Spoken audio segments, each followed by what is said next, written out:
என் தங்க பிள்ளையே, இன்று உன் அப்பன் கருப்பண்ணசாமி நீயே மனம் இறங்கி இறக்கப்படுகின்ற ஒரு செய்தியை தான் உன்னிடத்தில் கொண்டு வந்திருக்கின்றேன். உன்னை கண்ணீர் சிந்த வைத்தவர்களுக்கு எப்படி ஒரு தண்டனை கொடுக்க போகிறேன் என்று உன்னிடத்தில் இன்று சொல்லிவிட வேண்டும் என்று வந்திருக்கின்றேன். இதை கேட்டு நீ இறக்கப்படுவாய். உன்னை கண்ணீர் சிந்த வைத்தவர்களுக்கு பெரிதாக தோன்றாது. ஐயோ பாவம் என்றுதான் உனக்கு தோன்றும். அப்பேற்பட்ட தண்டனை இவர்களுக்கு கிடைத்து விட்டது. அதை என்னவென்று நீ தெரிந்து கொள்ள வேண்டிய நேரமும் இப்போது வந்துவிட்டது. என் பிள்ளையே, எப்போதும் இந்த வாழ்க்கையில் பிரச்சனைகளும் கஷ்டங்களும் அதிகமாக வரும்போது நமக்கு கஷ்டம் கொடுத்துவிட்டு இவர்கள் நன்றாக இருக்கிறார்கள் என்று நீ தெரிந்து கொண்டாய் அல்லவா? இந்த கருப்பன் எதை கண்டுகொள்ளாமல் இல்லை, தெய்வம் எனக்கு எதையும் நடத்தவில்லை என்று சொல்லிக் கொண்டிருக்கின்ற உனக்கு இந்த கருப்பன் எப்பேற்பட்ட விஷயத்தை இவர்கள் வாழ்க்கையில் நடத்தி இருக்கிறேன் என்பது உனக்கு தெரிய வரும் அல்லவா? இதை கேட்ட பிறகு நீயாகவே அவர்கள் மீது இறக்கப்படுவாய். ஏனென்றால் அப்பேற்பட்ட ஒரு தண்டனையை தான் அவர்களுக்கு இந்த அப்பன் கொடுத்திருக்கின்றேன் என்பதை நீ தெரிந்து கொள்ள வேண்டும். என் அன்பு குழந்தையே, இந்த கருப்பண்ணசாமி உன் வாழ்க்கையில் இல்லை என்றால் மிகப்பெரிய பிரச்சனையை சிக்க வைத்து உன்னை கஷ்டத்திலிருந்து வெளிவர முடியாத அளவிற்கு மிக வைத்திருப்பார்கள் என்பதை உணர்ந்து கொள்ள வேண்டும். என் குழந்தையே, உன்னை இங்கே கண்ணீர் சிந்த வைத்தவர்களுக்கு உன் அப்பம் தும்சம் செய்வதற்காக இன்று வந்திருக்கின்றேன்.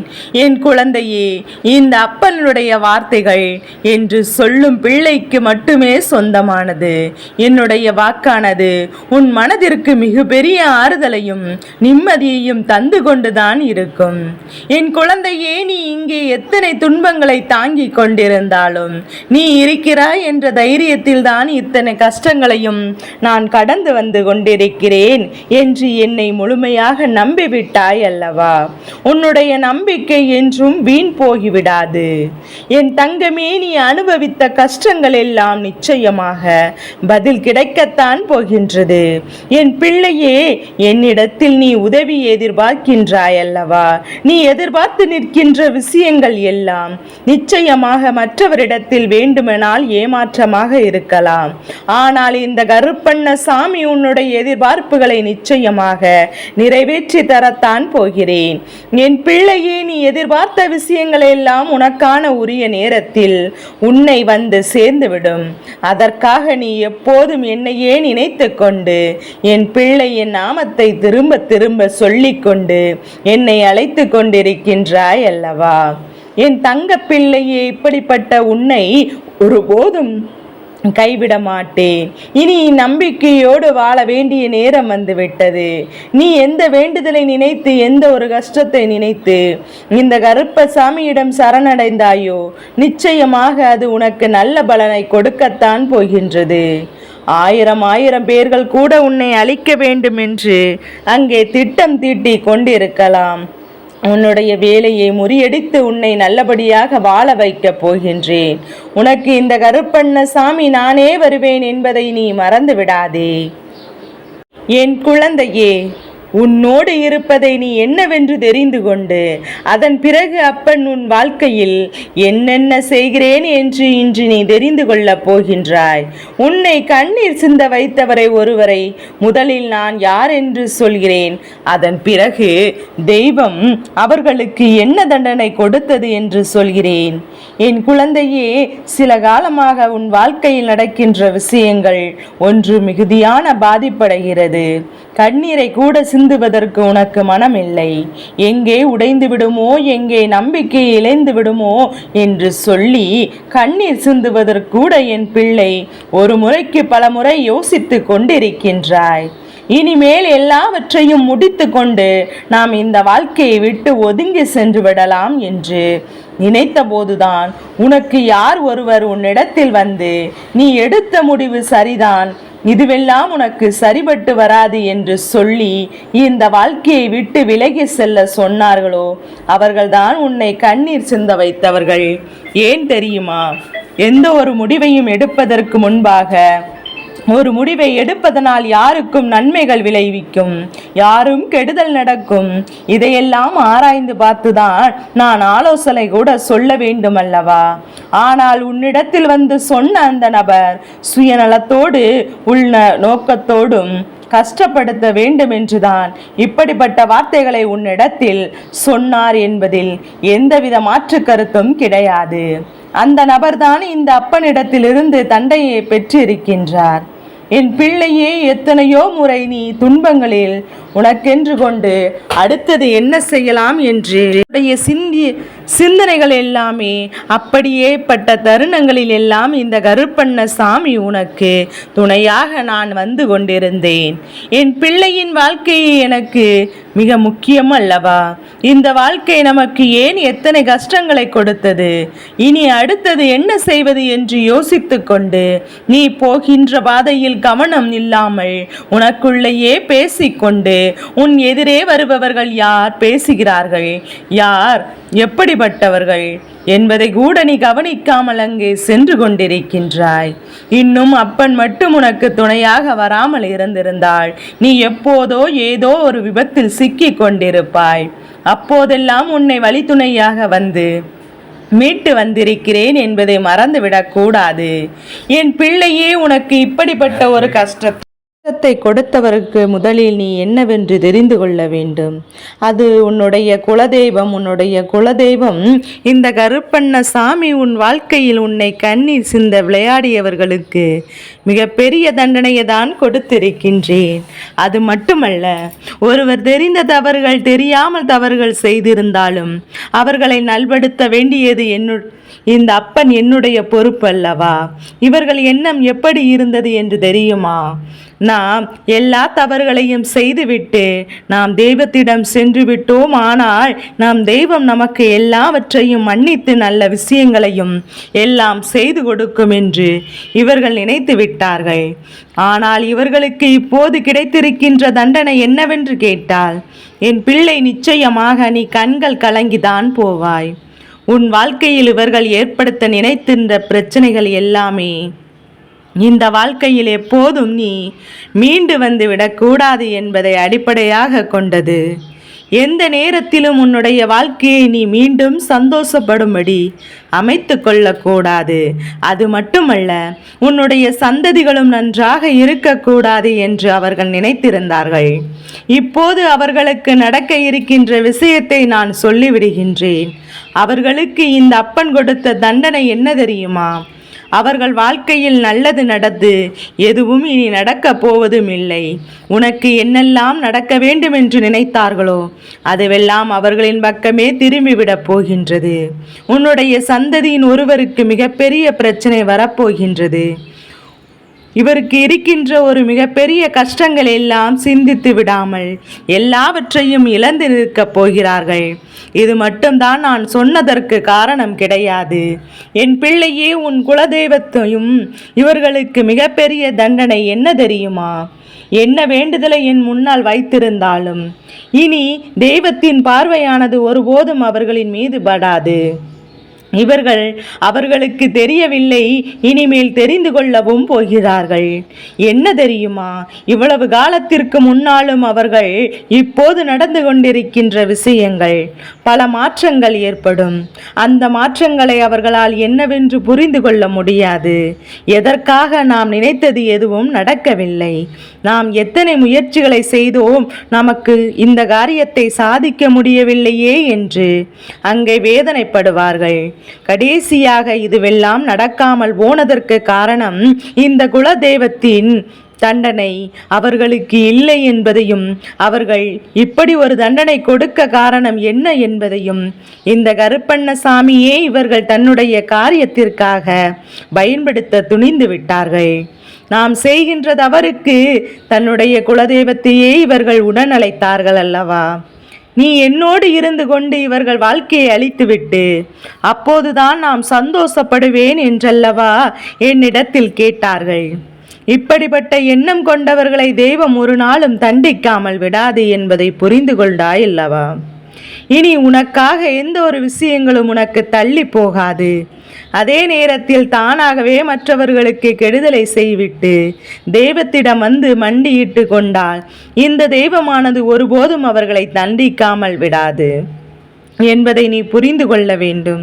என் குழந்தையே, இந்த சூழ்நிலையில் இவர்கள் படும் கஷ்டத்திற்காக நீ ஒருபோதும் இரக்கப்படாதே. அந்த தகுதி இவர்களுக்கு இழந்து விட்டார்கள்.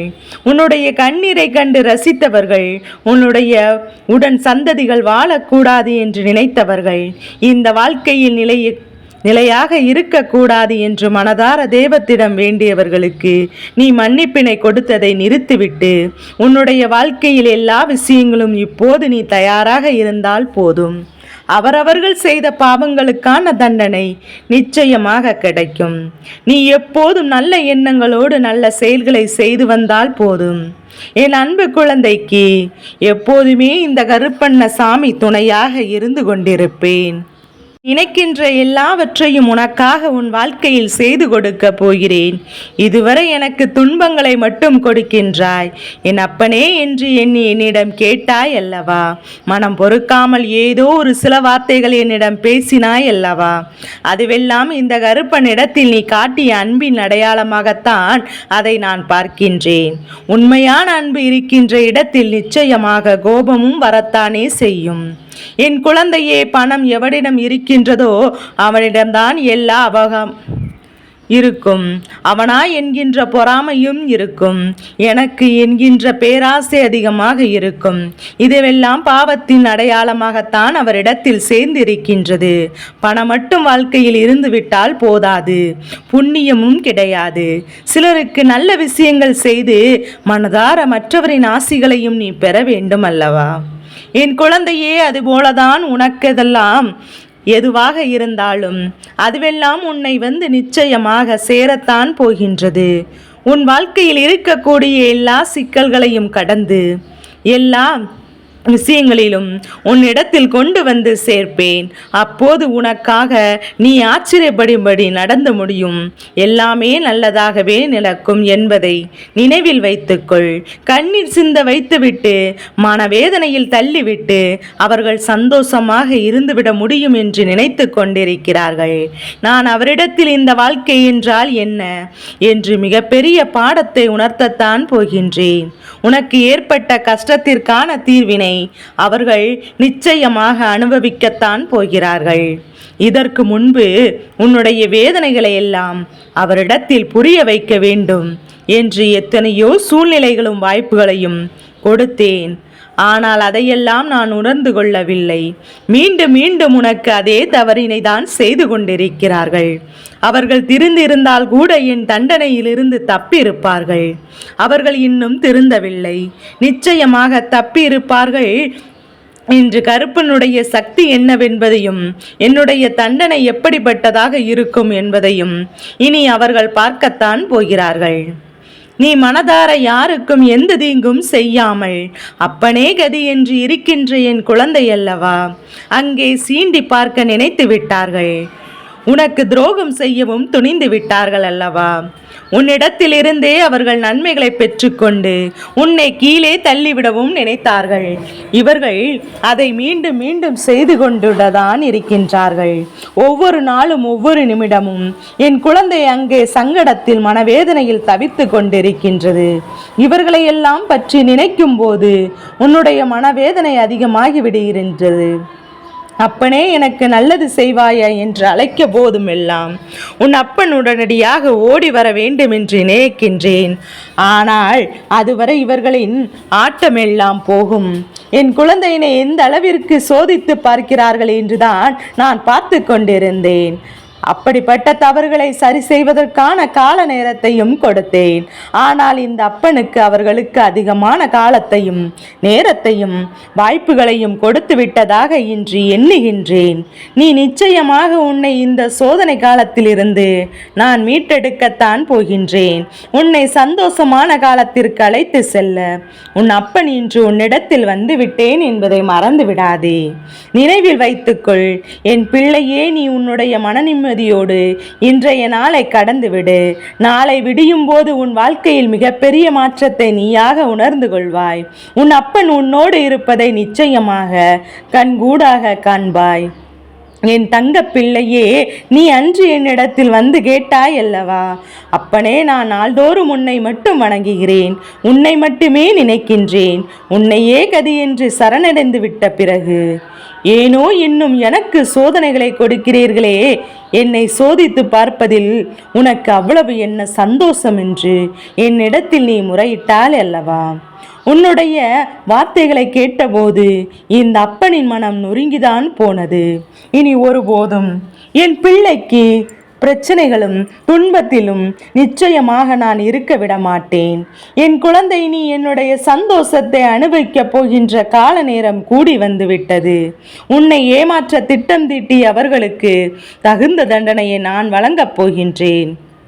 கருப்பண்ணசாமி எதிரிகளை தும்சம் செய்து கெட்டவர்களின் ஆட்டத்தை முடித்து வைப்பேன் என்பதை நீ அறிந்திருக்கின்றாய் அல்லவா. இனி அதையெல்லாம் நீயாகவே காணப்போகின்றாய். ஆடாத ஆட்டமெல்லாம் ஆடிவிட்டார்கள். இனி அவர்களின் வாழ்க்கையில் நிம்மதி என்பது இருக்க போவதே இல்லை.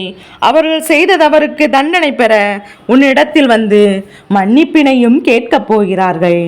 அதுவரை இந்த கருப்பண்ணசாமி அவர்களை விட்டுவிட மாட்டேன் என்பதை நீ மறந்து விடாதே. என் தங்க பிள்ளையே, நீ என்னை சாத சர்வ காலமாக வழிபட்டு வருவதால் எல்லா வளங்களையும் இனி நான் அள்ளித்தரப் போகின்றேன். நீ என் குழந்தையின் கண்ணீர் சொட்டு வீணாகிவிடக்கூடாது. அதை நீ பாதுகாப்பாக வைத்து கொள்ள வேண்டும். உன் மனதில் உள்ள வேதனைகளை நான் அறியவில்லை என்று ஒருபோதும் நீ நினைத்து விடாதே. இனிமேல் எப்போதும் உன்னோடு நான் இருக்கப் போகிறேன். உன்னை விட்டு ஒரு காலமும் நான் எங்கே நகர்ந்து சென்று விட மாட்டேன். என்னை நீ மனதார நம்பிவிட்ட பிறகு உனக்கான விஷயங்களையும் வேண்டுதல்களையும் நிறைவேற்றி கொடுக்க வேண்டியது என்னுடைய முதல் கடமை என்பதையும் மறந்து விடாதே. நீ அவ்வளவு சாதாரணமாக இந்த உலகத்தில் படைக்கப்பட்ட குழந்தை அல்லவா. இந்த கருப்பனின் ஆசிகளோடு பிறந்த குழந்தை. உன்னை நான் தான் இந்த உலகத்திலிருந்து தேர்ந்தெடுத்து அனுப்பியிருக்கிறேன். அப்படி இருக்கும்போது உனக்கு இத்தனை சோதனைகளும் வந்த பிறகு நிச்சயமாக உன்னை நான் காப்பாற்ற வந்துவிட்டேன். இனி எத்தனை கஷ்டங்கள் வந்தாலும் அதற்கெல்லாம் என் பிள்ளை நீ ஒருபோதும் கலங்க வேண்டாம். என் குழந்தையே, நீ அப்பனே கருப்பா என்று ஒரு கணமே உன்னை தேடி வந்து உன் அருகில் நிற்பேன். உன்னுடைய நேர்மையான குணங்களும் உன்னுடைய பக்தியையும் பாசமும் அன்பும் இந்த கருப்பனை அதிகமாக மனம் குளிர செய்து விட்டது. இனி நிச்சயமாக உன் வாழ்க்கையில் மன நிம்மதியையும் சந்தோஷத்தையும் உருவாக்கி தரத்தான் போகின்றேன். என் குழந்தையே, நீ எப்போதும் போல உன்னுடைய கடமைகளை செய்து வா. உன்னை சுற்றி இருக்கும் எதிரிகளும் துரோகிகளும் என்ன நடக்கிறது என்பதை வேடிக்கை பார்த்தால் மட்டும் போதும். நல்லவர்களுக்கு நல்ல விஷயங்களையும் தீய எண்ணங்களை கொண்டவர்களுக்கு அவர்கள் என்னபடியே அந்த வாழ்க்கையை கொடுத்து தர வேண்டியது இந்த அப்பனுடைய பொறுப்பு அல்லவா. இதையெல்லாம் இனி நாம் வாழ்க்கையில் செய்து கொடுக்கத்தான் போகின்றேன். என் தங்க பிள்ளைக்கு இந்த கருப்பண்ணசாமியின் ஆசீர்வாதங்களும் அன்பும் துணையும் என்றென்றைக்கு முழுமையாக கிடைத்து கொண்டே இருக்கும்.